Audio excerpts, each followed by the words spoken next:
Number 5. Last night, a friend, Rashidam, out of the house to catch the opening act at a local bar's music night after a few drinks.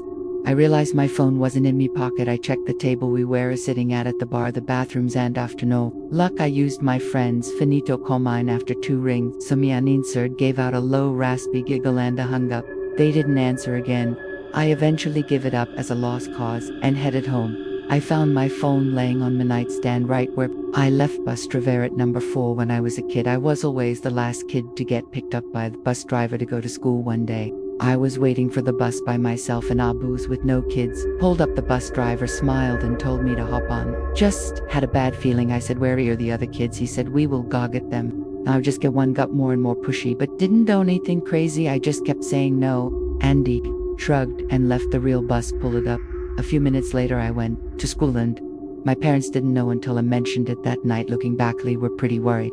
I remembered them scrambling to make a few phone calls. Nambata, lady next door, a few years back. I rented an apartment from a friend of mine. He had recently bought it and had it completely renovated. He put it up for sale but couldn't find a buyer, so I offered to rent it. In the meantime, after moving in, I realized there was something wrong with the lady next door. She was about 45 but looked older. She would sit up all night listening to Christian radio shows and talking loudly to someone. It got to that point where I couldn't sleep, so I went over to her place and asked her to keep it down. She opened the door and I got peek. Her walls all had crosses painted on them in different colors and words like Jesus and angle scribbled why. The windows were painted black, letting no light in at all. It was damp, yellow stained, 50-year-old carpets, dog underscore and cockroaches everywhere. No, though I asked her to please keep it down, she just looked at me and shut the door. Then she turned up the radio even louder. The next night, I had my girlfriend staying over. I wake up in the middle of the night and see a shadow of a person next to the bed looking at us sleeping. I think I'm hallucinating, as I usually do in the dark when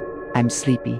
But then the shadow starts talking. It's me neighbor and she's holding something in her hand. She broke in during the night, and who knows how long she stood. "You should lock your doors at night," she says, and walks out. The next morning I hear someone making strange noises below my bedroom window. It's my neighbor talking to herself in tongue. She has a plastic bag in her hand with her rotting dead dog inside. It's shot as hell outside and I can smell death from that bag at this point. I'm scared shitless. She's obviously very insane. I go upstairs and knock on the person's door and ask them what hell is going on. The guy is as scared as me. I broke into his apartment one evening as well while he was watching TV with his kids. He got up from the couch to get a snack only to find her behind the couch staring at him holding a power drill. Come to think about it, now I know it was in her hand. At this stage, I'm basically underscore myself. I call Theckups, and they know all about her. Apparently, she's a violent schizophrenic. She hasn't taken her meds, but they can't force her or enter her apartment with her permission because she owns. The only thing they can do is get her when she goes outside. I sit up for the next 2 days waiting for her to run out of cigarettes. When I hear her leave at 2:00 a.m. to go across the road to the 7-Eleven, I call Theckups. They have 3 cars and a Specio oven. Over in less than 2 minutes. They're a strainer and throw her in the van and drive off to some institution, and in less than a minute it's like she was. I never see her again. Still have nightmares about her looking at me in Mislead. Number 2, I was about 15 minutes from finishing the night shift at work. There was a massive crash on one of the windows in the office, so I get up and go check it out. Someone has thrown quite a sizable rock through one of the windows on the front of the building. This has made especially weird echoes. I'm working in the industrial district at 11:30 at night with none of the businesses open. I go back to my desk, put a quick call through to security to let them know, and decide to head home.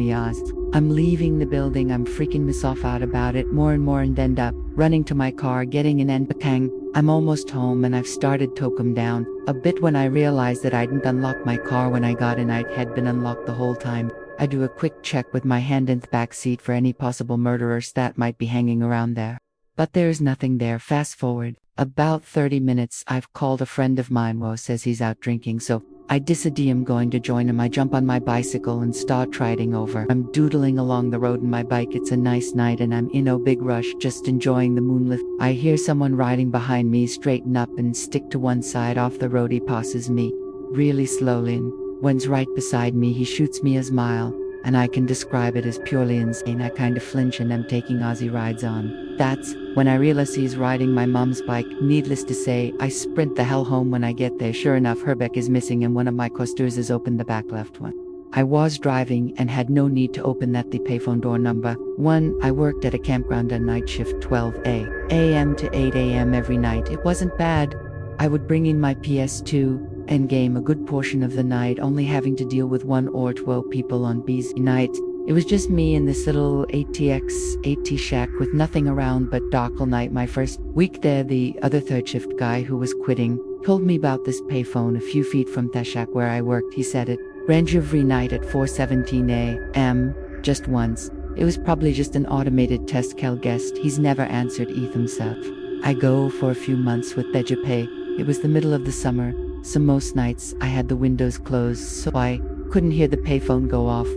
I started leaving the windows open during the night. Sure enough, at 4:17 a.m. every morning, the phone would ring. Once the ring even sounded creepy, like the payphone was submerged in water and then cook where it's at.